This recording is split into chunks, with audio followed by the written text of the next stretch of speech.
那个几啊？嗯，那个呢？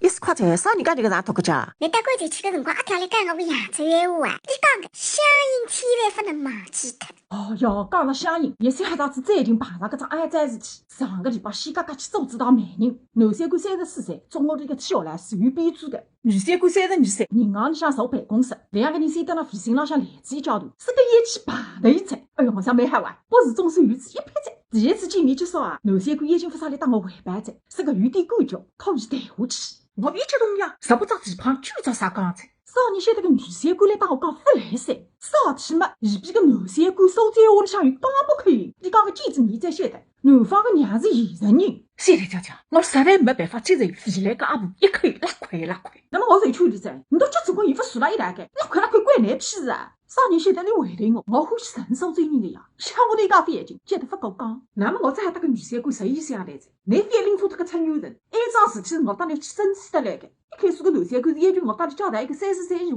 再还没年轻不三个。我是话讲来哈，树讲来哈。男三官才勉强同意讲难死心。你32岁再，又不是22岁，工资一个称，人没一个低着。少年晓得个新娘，马上回嘴一段闲话过来呀，随便哪哈一本到看看，再晓得我去啥子去噻，搿只钢包猪肉，还有我2年没出了。所以讲，现在种媒人是真的难，男人嘛不管自家几岁，眼睛高里永远只有年纪3个女三官，那么女角吧不管叫我年龄，永远觉着自家年纪3。你都想想，哪会得成功？